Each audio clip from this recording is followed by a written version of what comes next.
మీ business ఏదైనా మీ ఊర్లో promotion చేయాలంటే అది సుమన్ టీవీతోనే సాధ్యం. ఇప్పుడే సంప్రదించండి. సోమత అమావాస్య అశ్వత్థ వృక్ష పూజ మహిమ. దక్షునిచే అవమానించబడ్డ సచీదేవి మరణించింది. దేవతలందరూ కూడా పరమశివుని శరణు వేడి శాప నివారణలు పొందిన వారై ఆరోగ్యవంతులైనారు. మీకు ఈ ఉపాయాన్ని ఎవరు చెప్పారు, పరమశివుని కొలవాలని ఎవరు చెప్పారంటే మహావిష్ణువు చెప్పాడు అని చెప్పగానే మహావిష్ణువునే ఆరాధిస్తున్నటువంటి పరమశివుడు ఆ రోజు అశ్వత్థ వృక్షం కింద తన కళలను ఉంచుతాడు. అశ్వత్థ వృక్షానికి ఎవరైతే 108 ప్రదక్షిణాలు చేసి దూరాన్ని, పసుపు రాసిన దూరం అంటే దారాన్ని 108 పోగుల సమర్పిస్తారో వాళ్ళకి ఆరోగ్య సౌభాగ్యాలు సమకూరుతాయని సోమవతి అనే ఒక చాకలి ఆ విధంగా పూజ చేసి అఖండ సౌభాగ్యాన్ని పొందిందని మనకు అశ్వత్థ వృక్షం యొక్క కథ తెలుపుతున్నది. ఇక్కడ ఏంటంటే క్షీరసాగర మదనం తర్వాత లక్ష్మీదేవి ఉద్భవించాక ఒక్కొక్క వస్తువును ఒక్కొక్కరు స్వీకరించారు. కాలకుట విషయాన్ని పరమశివుడు, ఐరవతాన్ని ఇంద్రుడు, అనేకమైన వస్తు సంపదల రత్నమాణిక్యాలన్నీ కూడా రాజ్యసభకు, ఇంద్రసభకు తరలించిపోయాయి. మహాలక్ష్మిని శ్రీ మహావిష్ణువు స్వీకరించాడు. ఆమె కంటే ముందు రాక్షసుల నుండి, క్రోధాగ్ని నుండి పుట్టినటువంటి జ్యేష్ఠాదేవి ఉదయించింది. ఆమెను కూడా ఎక్కడ ఉంచాలి అంటే మనుజుడైతే క్రమశిక్షణ రహితంగా ఉంటాడో, అశుభ్రంగా ఉంటాడో, పర్వకాలాల్లో ఉదయం స్నానం చేయడో, ఏ ఇల్లాళ్ళైతే ఇల్లు ఉడుచుకోక తలదువ్వుకోకుండా పాచిమోకాలు వేసుకొని వీధులలో తిరుగుతారో అటువంటి వాళ్ళ దగ్గర ఉండమని స్థానాన్ని ఏర్పరుస్తారు. అటువంటి జ్యేష్ఠాదేవి తనకు సోదరి అయింది కాబట్టి ఆమెకు పెళ్లి చేయకుండా నేను ఇలా వివాహం చేసుకోవాలని లక్ష్మీదేవి అడుగుతుంది. తన భర్తనే ముందుగా ఆమెను పెళ్లి చేసుకొని తనని చేసుకోమంటుంది. అప్పుడు అశ్వత్థనారాయణుడిగా ఉద్భవిస్తాడు. శనీశ్వర స్వామిని తన కళను ఇచ్చి విష్ణు రూపంగా అనుసంధానం చేసి ఆ అశ్వత్థ వృక్షం మధ్య భాగంలో ఉంచుతాడు. శుక్రవారం నాడు ప్రవేశిస్తాడు కాబట్టి శని భగవానుడు శుక్రవారం రోజే, శనివారం కంటే ఒక రోజు ముందు ఈ శనీశ్వరుడు అందులో ఉంటాడు కాబట్టి అందుకే రావి చెట్టును శుక్రవారం నాడు ముట్టుకోకూడదు, శనివారం నాడు ముట్టుకోకుండా ఉండకూడదు. శుక్రవారం ముట్టుకుంటే దారిద్ర్యం వస్తుందని మనకు పంచపాండవుల కథ తెలుపుతున్నది. అలాగే శనివారం నాడు ముట్టుకోకుంటే కూడా దారిద్ర్యం వస్తుంది. అనేకమైన రోగ బాధలు ఉన్న వాళ్ళకి శనీశ్వరుడు, విష్ణు భగవానుడు ఆరోగ్య సంపదని ఇస్తారు. రావి చెట్టు దగ్గర ఉప్పు దీపాన్ని వెలిగించి 108 దూరాలను సమర్పించి సోమతి దేవి యొక్క కథ చెప్పుకోవాలి. ఒక ఊరిలో ఒక పేద దంపతులు ఉన్నారు. వాళ్ళకి 4 కుమారులు, ఒకే ఒక కూతురు ఉంటారు. ఒక రోజు వాళ్ళ ఇంటికి ఒక సాధువు భిక్షకు వస్తాడు. ఆమె సోమతి అమావాస్య వ్రతం చేసుకునే హడావిడిలో తన కోడళ్ళని భిక్ష వేయమంటుంది సాధువుకి. అలాగే ఒక్కొక్కరు వచ్చి ఆ సాధువుకి భిక్ష వేస్తుంటారు. అందరినీ అఖండ సౌభాగ్యవతి భవ, అఖండ సౌభాగ్యవతి భవ అని 4 కోడళ్లను ఆ సాధువు దీవిస్తాడు.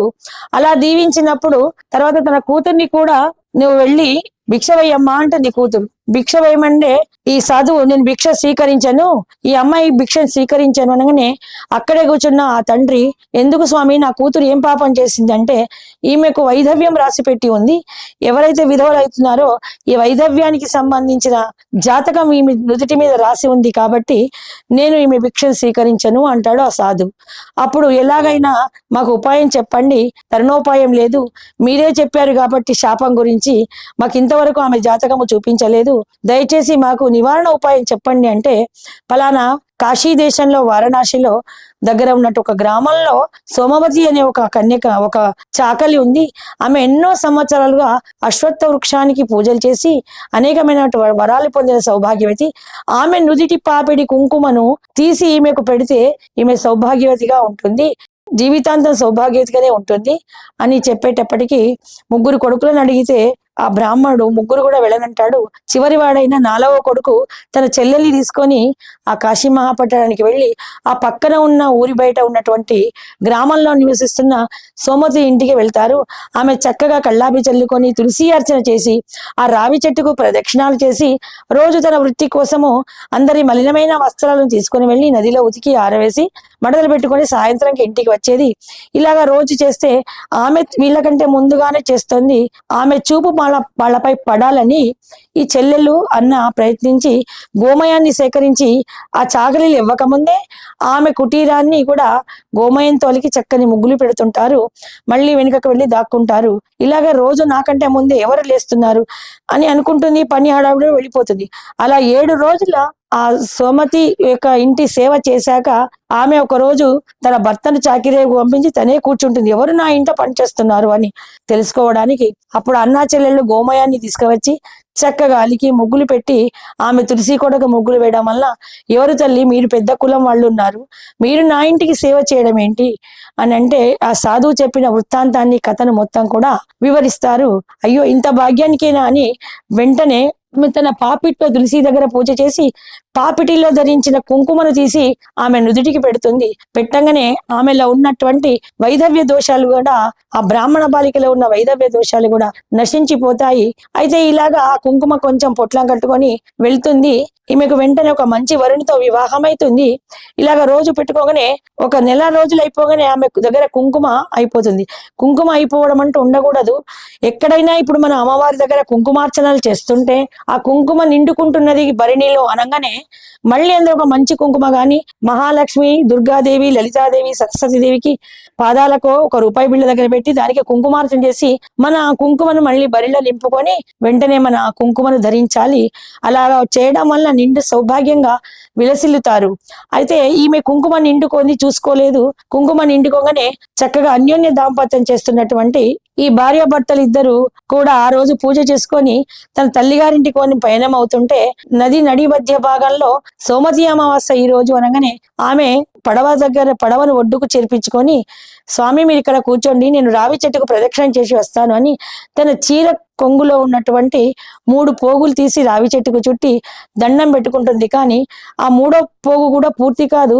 ఇంతలోనే ఆ బ్రాహ్మణి యొక్క అల్లుడు, ఈమె యొక్క భర్తకు తలనొప్పి వచ్చేసి వెంటనే ప్రాణం పోతుంది. ఆమె చేసిన పొరపాటు ఏంటంటే సోమవతి ఇచ్చిన కుంకుమ నిండుకుంది కాబట్టి ఆమె ఆ రోజు సోమతి ఇచ్చిన కుంకుమను ధరించలేదు. 3 నెలల పాటు 91 రోజులు సోమతి పాపిట కుంకుమను ధరిస్తే అతనికి మరణగండం తప్పేది. కానీ ఆ రోజు సోమతి కుంకుమ లేకపోవడం వలన చాలా వ్యత చెందుతుంది. అప్పుడు అవి చెట్టు దగ్గర కూర్చొని చాలా ఏడిచి అమ్మవారిని వేడుకుంటుంది. అమ్మవారు ఆమెను పరీక్షించలేసి ఒక చాకలి ఆమె రూపంగా వచ్చి వినాయకుడిని చిన్న బాలుడిగా చేసుకొని వచ్చి ఆ వినాయకుడిని అక్కడ ఒడ్డుగా కూర్చోబెడుతుంది. తన బట్టలు ఉతుకుంటూ అనేకమైనటువంటి వాళ్ళ చాకలి భాషలో ఆ పిల్లడు సతాయిస్తుందుకు తిడుతూ ఉంటుంది. నేనేమో ఇంత పని చేయాలి, నిన్ను ఎవరెత్తుకొని కూర్చుంటే నాకు గ్రాసం ఎట్టు నడవాలి, నా వృత్తిని నేను నెరవేర్చుకుంటే మన కడుపులో నిండేది ఎట్లాగా అని ఆ బాలుణ్ణి తిట్టుకుంటూ ఆ బట్టలు ఉతికేటప్పటికీ ఈమె అక్కడ కూర్చొని పూజ చేసుకున్నటువంటి ఈ బ్రాహ్మణ బాలిక ఆ బాలుణ్ణి ఎత్తుకొని కాసేపు సవరించి ఆ దేవుడి దగ్గర ఉన్నటువంటి ప్రసాదాన్ని తీసుకుంటుంది.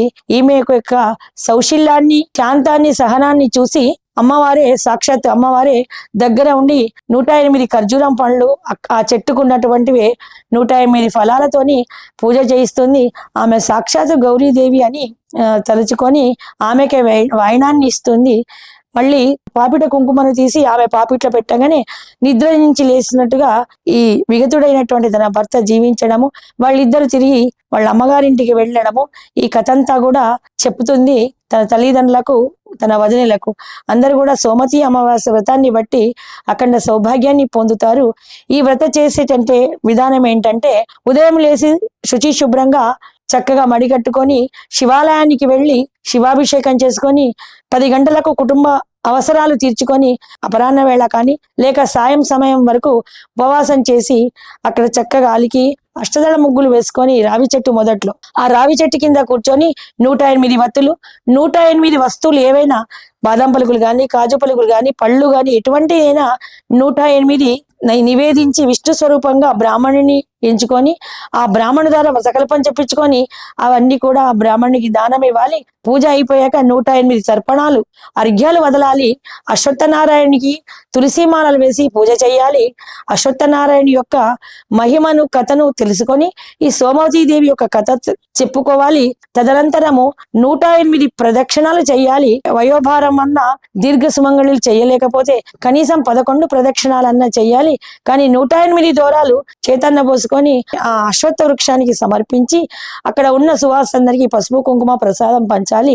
ఇలాగా చేయడం వల్లనే ఎంత వృద్ధులైనా కూడా అఖండ సౌభాగ్యంతోని, వంశాభివృద్ధితోని వర్ధిల్లుతారని మనకి అశ్వత్థనారాయణ యొక్క వ్రతం వ్రతము సోమతోమి అవసరం 2 వ్రతాలు శివకేశులకు సంబంధించినటువంటి ఉదయారంభము శివుణ్ణి సేవించాలి, రాత్రి విష్ణువును అశ్వత్థనారాయణుడిగా పూజించాలని మనకు పురాణ కథలు చెబుతున్నాయి. అనేకమైనటువంటి ముఖ్యమైనటువంటి వ్రతాలలో పెద్ద పెద్ద వ్రతాలలో ఈ సోమతి అమావాస్య వ్రతము చాలా విశేషమైనది.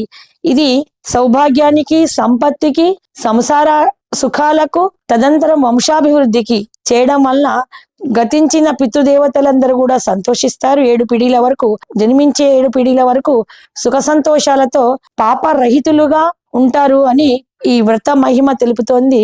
కనుక ఇటువంటి గొప్పనైన వ్రతాలను, వ్రత విధానాలను తెలుసుకొని వాళ్లకు తోచిన విధంగా చేసుకుంటే హరిహరులిద్దరు కూడా సంతోషించి శుభాశిష్యులు అందిస్తారని మనకు శాస్త్రవచనం. జై శ్రీరామ్.